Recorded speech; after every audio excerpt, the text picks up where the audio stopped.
Hey, it's Kerry with Divine Radiance, and today we're going to be talking about how to make miracles a normal part of your life. Yes, it is possible to experience more and more miracles, and it's pretty easy to do. What it comes down to is using our free will and making decisions and really making room for the miracles to come through us and to us. So most of us are raised in a reality of lack and scarcity, meaning it's a survival mode. And the things that we truly, truly want and desire are told are out of our reach. They're not realistic, right? And so we're trained to make decisions based on the how things are going to get accomplished. So in our head, we have two choices. One that seems more likely, like, well, I can do this. This makes sense. This is logical. This is practical based on how we believe it to be. And so we make a choice, not what's in our heart, not what we truly desire most of the time.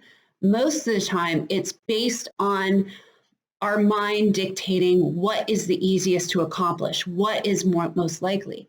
Now, the problem is that our mind is commanded by the ego.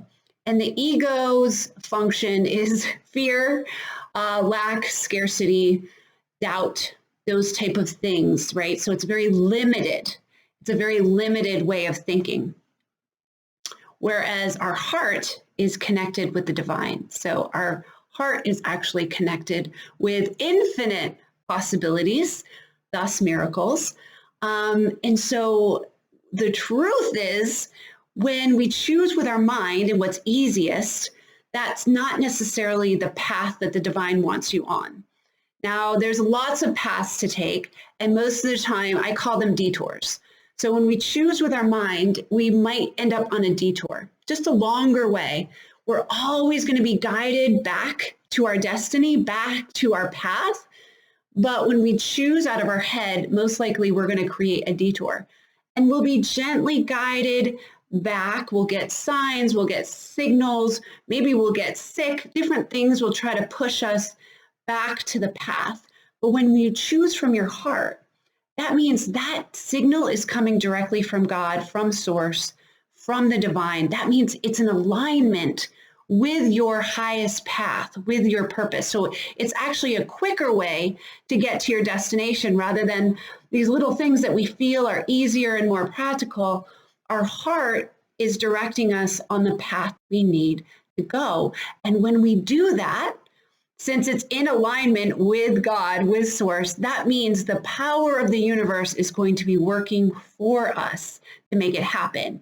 And thus the miracles will start occurring. Things that you can't even explain are leading you on this path because you made an empowered choice and you trusted in the path that wasn't most likely, but what your heart was singing for, what it really truly wanted. So the universe then, it creates the space. Now you don't have to figure out the how. That is the beauty of it. That's what co-creating is about. God will figure out the how. The universe wants to co-create with you and will surprise you. You just need to have a little bit of trust and faith, because just because you're choosing from your heart, it doesn't mean it's all going to be roses and rainbows and unicorns right from the beginning. No, I'm not saying that, but your path will be laid out. So I have a couple of examples to use. So my life has been a series of miracles. And what I've been taught on my spiritual journey is that the reason things have worked out the way they had was just so that I could teach it along the way. How can I be a spiritual teacher and a spiritual guide and not have experienced the truths that I'm sharing? So otherwise I would just be teaching it theoretically, like, oh, I think this will happen if you do this. No, it's been shown to me that this is what I'm supposed to teach, and this is how I'm supposed to teach it. So one time I chose with my heart and not my head was when I was in college. I had chose the college based on what my dad thought I should do. I was really good in math. He said, you need to go to business school. You can make a lot of money. It was all about just making money so I could support myself. And I always had kind of like an artist flair to me. But I followed what my dad told me, and I enrolled in business school, and I was in it, and I was doing fine. I studied a semester in London, And in that semester, I was opened up to a whole new world of people and a way of thinking. And I realized I don't want to sit at a desk. I don't want to crunch numbers. I don't care about making a lot of money. Like, I want to live, like, I want to experience life. So I started thinking about, if I could do anything, what would it be? And acting popped into my head. Now, I never acted before. I hadn't been in school plays or anything like that, but acting was what was in my heart. And so I told my dad, and he urged me to get my degree, which I did, and I am glad that I did that. But right after graduation, and while everyone else was getting their first job, I moved out to LA, 3,000 miles away, not knowing anyone, following my heart. Now, looking back, right? This is the perspective looking back, how supported I was on that journey, how taken care of I was.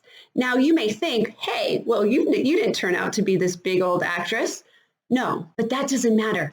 We have to keep in mind our heart isn't always leading us to our final destination, but it's our path to get there. I was never meant to be a huge actress. I had a lot of success. I did commercials, national commercials, soap operas, some TV shows, independent films, student films. I had the time of my life. Now, that was me meeting the people I needed to meet, experiencing the things I needed to experience, leading me on this path to be a spiritual teacher.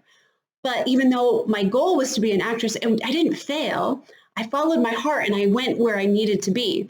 Otherwise, if I had gotten a job out of college, most likely I would have been geared and pushed to move out to LA. I sped that process up by choosing it initially. And maybe I delayed it a little bit by staying in college that extra year, I don't know. But the path is always the same, and it guided me. And I wouldn't change those years for anything. They made me who I am today and able to do what I'm meant to do. And it was a part of my path. So that was me following my heart, because most people would be like, that's scary. You don't know anyone in LA. Like, how are you going to support yourself? Finding a roommate's scary. Like, there's so many things that if I had listened to my ego in my head, I would not have made that choice. But I followed my heart, and the universe responded with miracle after miracle and supporting me along my journey to give me the most amazing experience. Now, another time that stands out where I had to make a big decision and I didn't follow my head was when I got pregnant. Now, I've done other videos on this. At the time, I was not in a place to support a child. I was not with the father anymore. My family was 3,000 miles away. None of my friends had kids. I had no idea how I was going to support this child. I didn't have a job that was going to give me paid time off. I was bartending, so I was working till 3 a.m, not exactly the right schedule to support a child. I was in no position, but I did not listen to my head. I listened to my heart. My heart wanted to have this baby. I didn't know how I was going to do it, and I didn't plan it out. I didn't say, oh, I'll do this, I'll do this. I trusted. I put full faith in God and myself that I was going to be okay. And boy, can I tell you, the miracles that ensued after making that decision are so numerous, I can't put them in here. But financially, I took off like a rocket ship, which I've had 2 financial advisors look at me, and they look at my finances and they don't understand how it happened. They don't know how I accumulated so much wealth as a single mom living in one of the most expensive cities. I bought a house in one of the most affluent neighborhoods in the whole country. And I spent money like crazy. It wasn't like I was being careful. I put my daughter in dance company. We traveled the world. I bought the highest end things, Chanel, Louis Vuitton. We were eating out all the time. All of those things they said not to do, I did, and still accumulated an amazing amount of wealth. And now it's shown to me that God was this was God's way of supporting me through this, because now guess what? I'm using that wealth to further my spiritual path. And using that money now where I don't have to worry about making money, I can focus on my spiritual studies and share what I'm meant to share with you, and write my book and do these things that I'm meant to do. All of it is lined up. And I want to be clear, this isn't because I'm special, right? None of us are special in the eyes of God. None of us. Okay? The monk and the guy on death row, there is no up or down. We are all equal. There is no special. The reason this happened to me in the way that it did was all because of my path was predetermined to be a spiritual teacher, to teach this information and reach people that maybe like religion can't, right? Religion has turned off a lot of people. This is not religion. This is you and God. This is you discovering your light and finding your miracles in your life by following your heart and not what we're taught, which is to follow our head. It's so important to do that because it showed me, look at the miracles that came.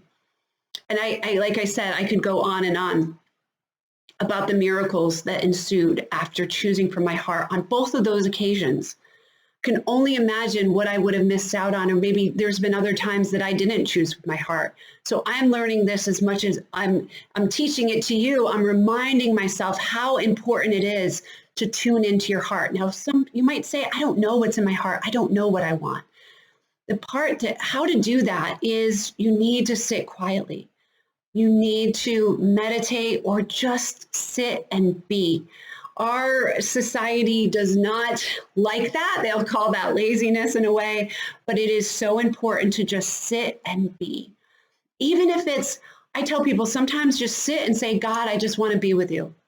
I just want to spend time with you and not say anything or say everything. Tell God everything, what you're frustrated with, what you like, what you don't like. There are no rules. Just spend time quietly with God. Just ask God to spend time. And I promise the peace will wash over you. The joy, the love that is God will, if you allow that time. And then it gives you time to tune into your heart, to see what's there, to see what you truly want so that you can get on your path to your highest potential. Remember, you're always going to make it back. You're always going to get veered back.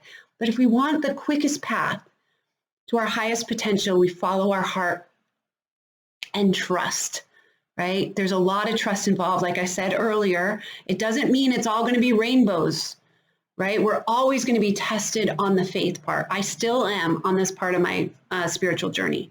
That is the thing we're tested the most, is faith and trust, right? Jesus spoke about that, right? All you need is a mustard seed size of faith and you can move a mountain. And that is the truth. But we don't believe that, right? We have to work on that. We have to work on that. That's a muscle that we have to practice and will always be tested. But know that if you choose with your heart that you're on that path, maybe it's to write a book.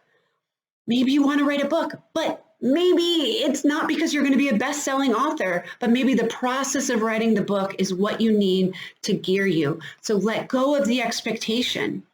You don't have to know what's going to happen. Just like I didn't become the big actress, it was still the path I needed to be on from the best experience of my life at that time. No better way to spend my 20s than that.